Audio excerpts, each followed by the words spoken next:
闪电子张雄，这人是什么来的？倒是有些能耐。这样亲切气息的青年，他出现了。你在看哪？你的对手在这里。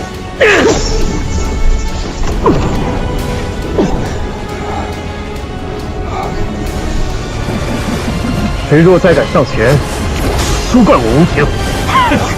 这么似乎，我看你很难活过今天了。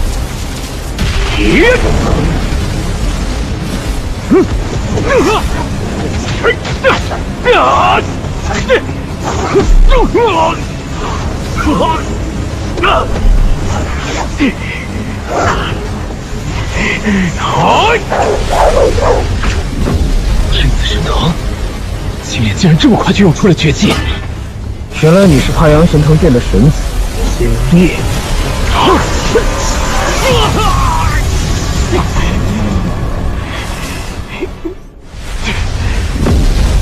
下我神藤，与你不死不休！我早说过，谁再上前，我必斩之。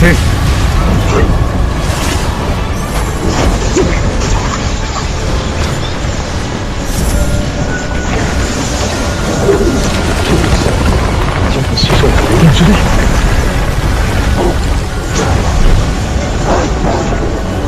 现在抬头已经太晚了，这块黄泥就算是救死前的一战，会被化为血泥，无法逃脱。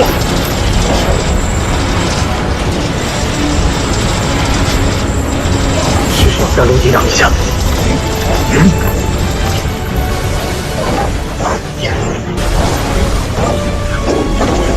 怎么救？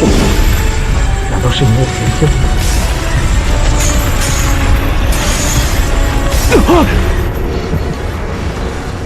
定要得到你的替身。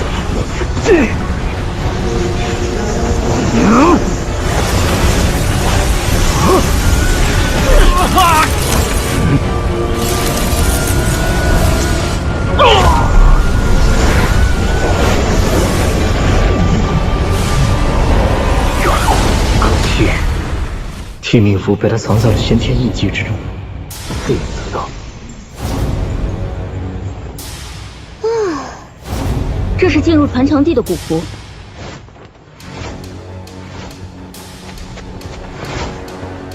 藏文那你到底是何人？为何会有如此亲近的气息？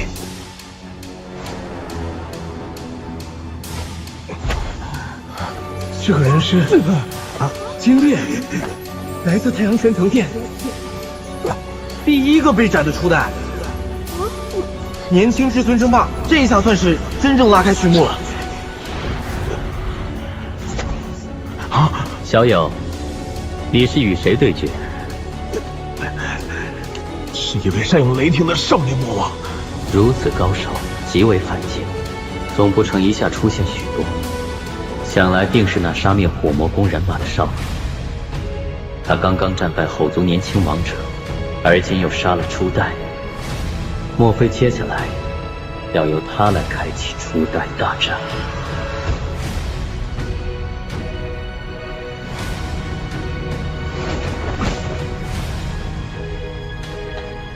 感觉越来越强，就在这附近。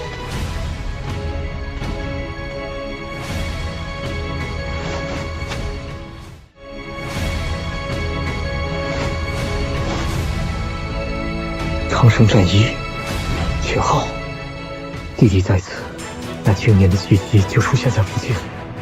难道真是爷爷变化面貌，前来寻找孙儿？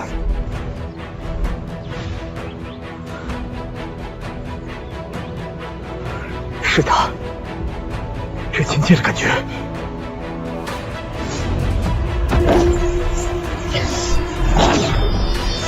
小心东西！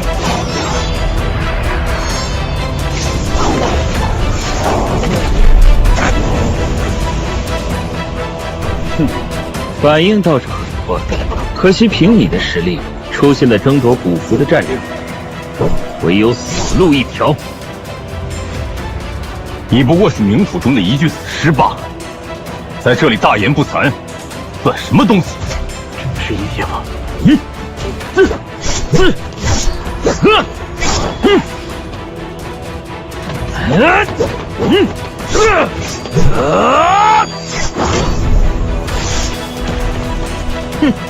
继续嚣张啊！老子若不是受了伤，早就捏死你了！还在死吧！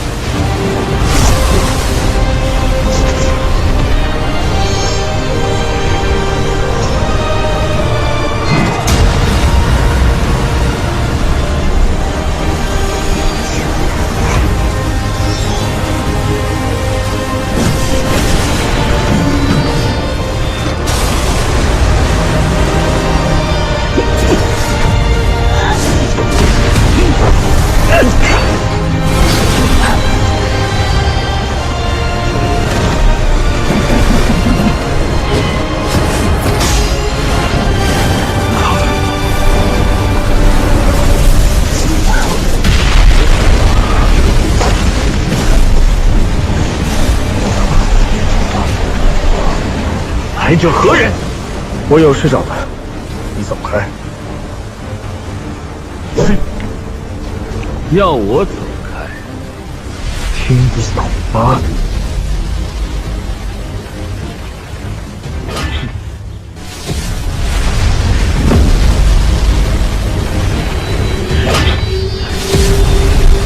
你可知对我无礼？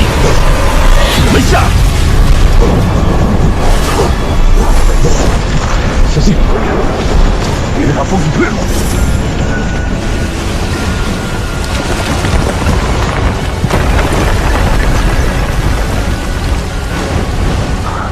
个个这么狂妄。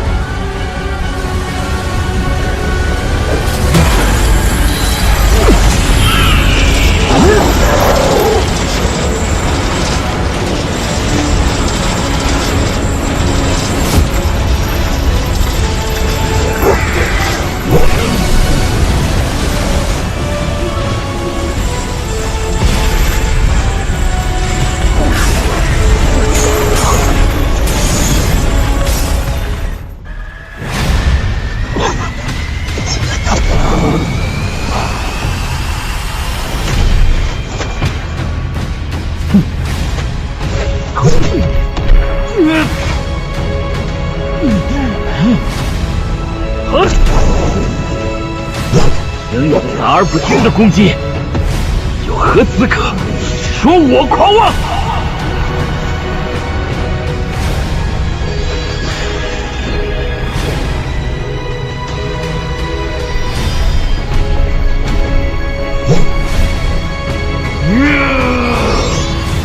怕是你太过迟钝，不知子期将至。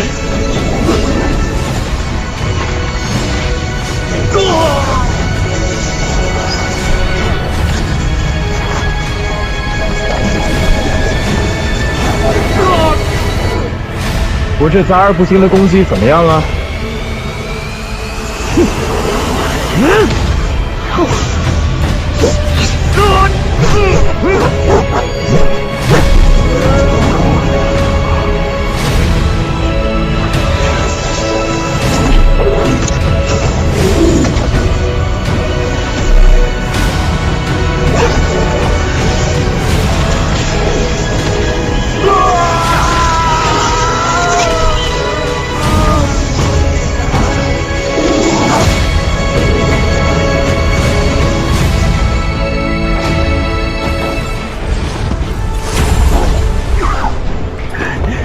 我记仇，不死不休。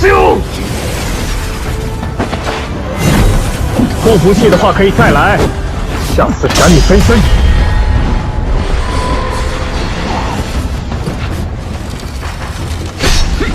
敢问阁下，可是来自下界？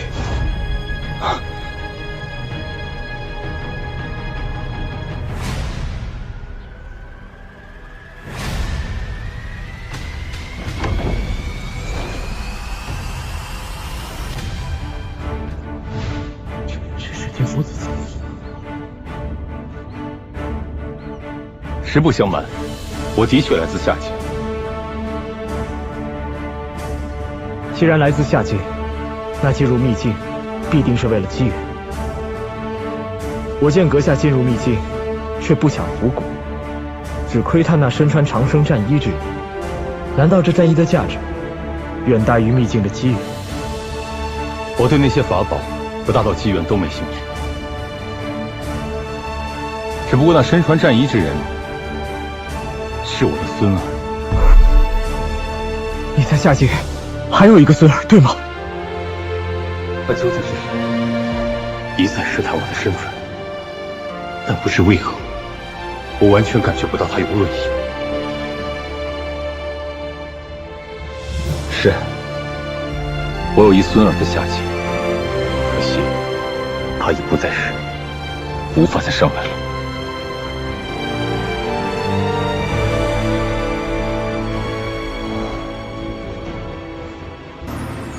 他若还活着，一定不会比上界这些初代差。不，他还活着，他没有死。你说他没有死？你见过那孙儿？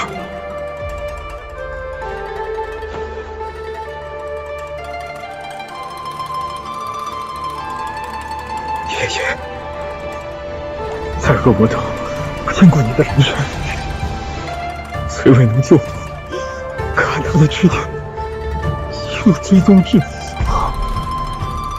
今日总算见到你。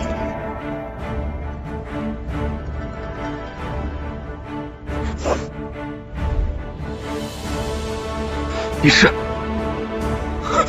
浩儿，我感受到灵身被斩，却可惜未能得知他已见了你。浩儿，你可知我为了寻你，直到不久前，听人说你死在了下界。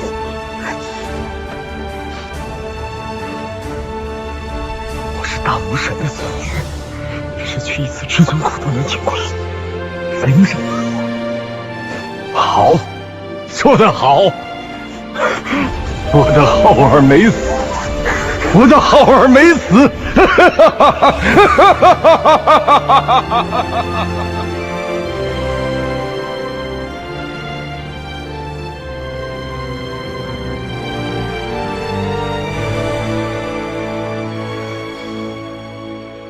主父，为了浩儿，我做了太多。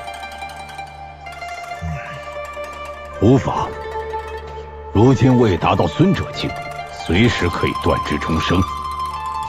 只是最近被人追杀，无暇重塑真身。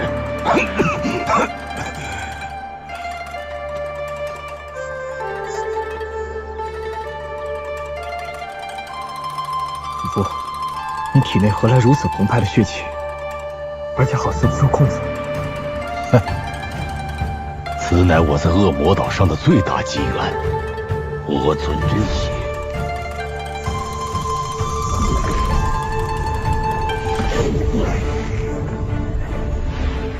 可你好像并未彻底炼化，何况其中还有一丝死气，在不断侵蚀你的机体。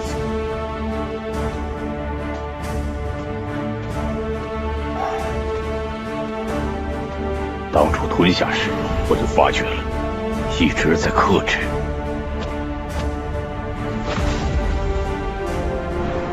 可后来被天国杀手追杀，屡受重创，就控制不住了，让这死气蔓延全身骨骼。受死这个天国，我与父不共戴天，终有一日我会登临天国，掀翻这个道统。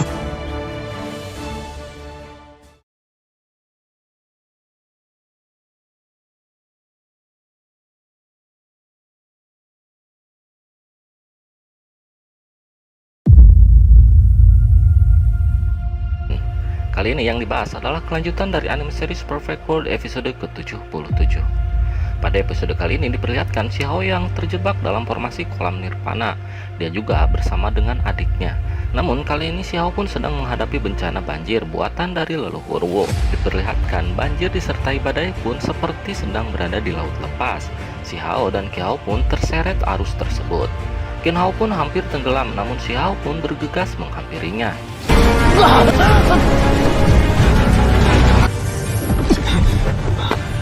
Diperlihatkan di bagian luar formasi, Qin Lin juga memohon pada leluhur agar menenangkan diri dan mengatakan jika terjadi sesuatu dengan Si Hao maka akan mempengaruhi rencananya dan sulit menjelaskan pada alam atas. Namun leluhur mengatakan jika saja dia mau bekerja sama maka tidak perlu seperti ini. Leluhur juga tidak akan membiarkannya terus tumbuh dan menjadi musuh yang kuat bagi Gunung Bulau di masa mendatang. Qin Lin juga mengkhawatirkan Qin Hao yang masih berada di dalam dan bertanya apakah dia akan baik-baik saja. Leluhur pun mengatakan jika dia memiliki cara tersendiri dan Qin Hao juga perlu mengambil kesempatan ini untuk mengasah dirinya sendiri.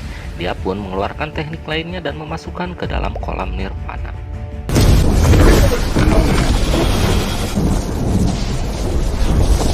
Diperlihatkan Si Hao pun berhasil mengejar dan menyelamatkan adiknya itu. Dia pun langsung membangunkannya yang hampir tak sadarkan diri.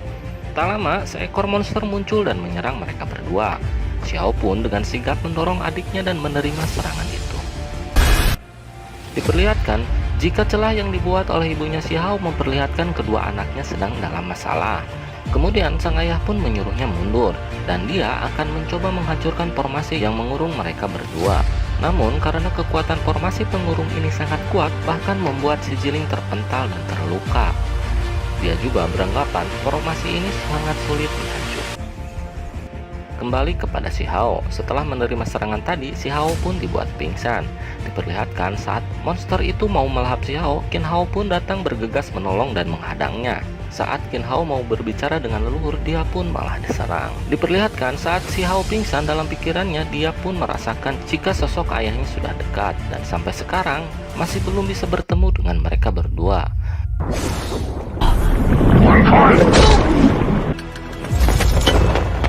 收到了父亲的意念，我感受。 Dia pun bangkit dan bertekad tidak boleh kalah sampai di sini. Kemudian Si Hao juga memprovokasi leluhur itu dengan mengatakan, jika memiliki kemampuan maka keluarkan semuanya dan jangan bertindak so hebat. Diperlihatkan monster itu pun akan menyerang Si Hao. Namun dapat Si Hao tahan dengan formasi 10 jalur surgawi. Leluhur Wu pun tidak tinggal diam, dia pun menambahkan energi pada monster itu. Namun pada akhirnya Si Hao pun berhasil menghancurkan teknik harta milik leluhur itu. Si Hao pun menyerap air tersebut yang berasal dari setetes darah leluhur, kemudian menyatukannya pada tulang tertinggi miliknya. Si Hao juga berkata, dewa palsu tetaplah dewa palsu, hanya bisa menggertak saja, dan setetes darah ini juga belum cukup untuk menyembuhkan lukanya. Si Hao juga belum sepenuhnya menumbuhkan tulang tertingginya, namun masih bisa menyerap kekuatan suci. Si Hao pun semakin marah karena telah mengurung kedua orang tuanya, bahkan membiarkan Gunung Bulau membunuh kakeknya.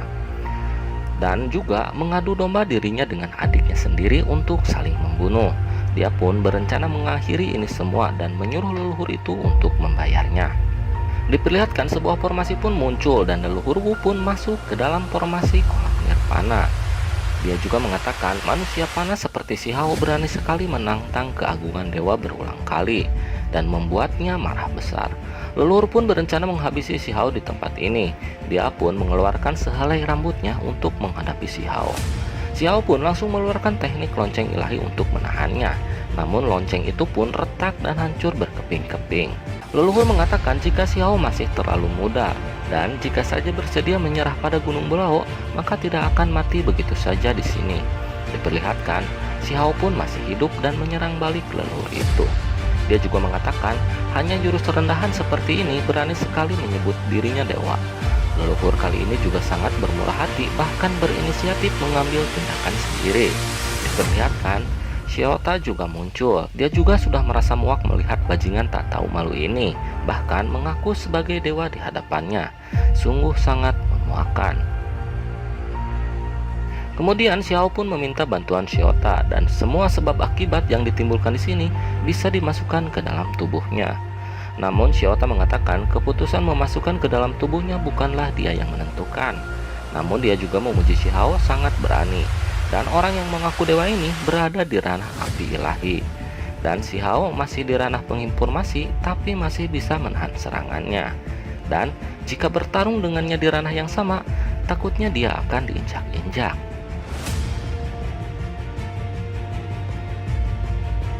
Saat leluhur memperhatikan pagoda kecil itu, dia mulai teringat dengan kejadian di masa lalu. Dan dia juga mengatakan, Shiota tidak disambut di Gunung Bulao dan leluhur itu pun pergi melarikan diri. Shiota juga mengatakan semua ini terserah pada Si Hao untuk mengakhirinya. Karena hari ini dia akhirnya bisa meregangkan otot. Tapi karena tindakannya yang seperti pengecut membuatnya tidak bersemangat membantu Si Hao. Dia pun kembali dan memberikan energi pada pedang ilahi milik Si Hao. Dan energi suci yang dihasilkan benar saja sangat kuat. Kemudian Si Hao pun berencana menyerang dan menghalangi jalannya. Namun Shiota mengatakan dia tidak bisa lari. Dan diperlihatkan portal itu pun membawanya kembali. Hanya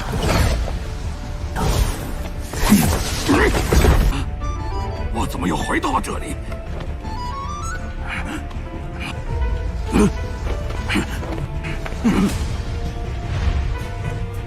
是那座塔干的。 Qin Hao pun memuji pagoda itu. Kekuatannya sangat menakjubkan. Dan sebenarnya seberapa kuat pagoda ini. Dia pun terlihat sangat panik dan tidak bisa kabur. Si Hao juga meledeknya dengan mengatakan, kenapa begitu panik, bahkan sampai lupa cara untuk melarikan diri. Si Hao pun langsung menanyakan di mana Gunung Bulao mengurung kedua orang tuanya. Dia pun mengatakan, jika mereka telah lama meninggalkan Gunung Bulao. Namun Si Hao tidak percaya dan menyerang leluhur itu. Dan akhirnya dia pun menyerah dan mengatakannya. Mereka sekarang berada di dunia penghalang dekat lembah dewa. Dan ternyata kakeknya juga masih hidup. Diceritakan jika hari itu kakeknya Dewa Iblis Agung membawa seorang gadis bernama Ahman ke Gunung Bulao untuk menemukan kedua orang tua Si Hao. Dia juga telah menyapu Gunung Bulao dan pada akhirnya dia terluka oleh Kinjan di lembah dewa. Dan dia mendengar kalau mereka kemudian pergi ke alam atas. Dia pun tidak melihatnya secara langsung, tapi mengetahui jalan pintas menuju alam atas. Diperlihatkan dia pun menyimpulkan energi di belakang tubuhnya dan menyerang Si Hao saat dia lengah. Dia juga mengendalikan formasinya untuk menghancurkan ruangan ini, menyuruh Si Hao tinggal dan penunggu dikuburkan karena dia bisa melarikan diri melalui kolam nirvana.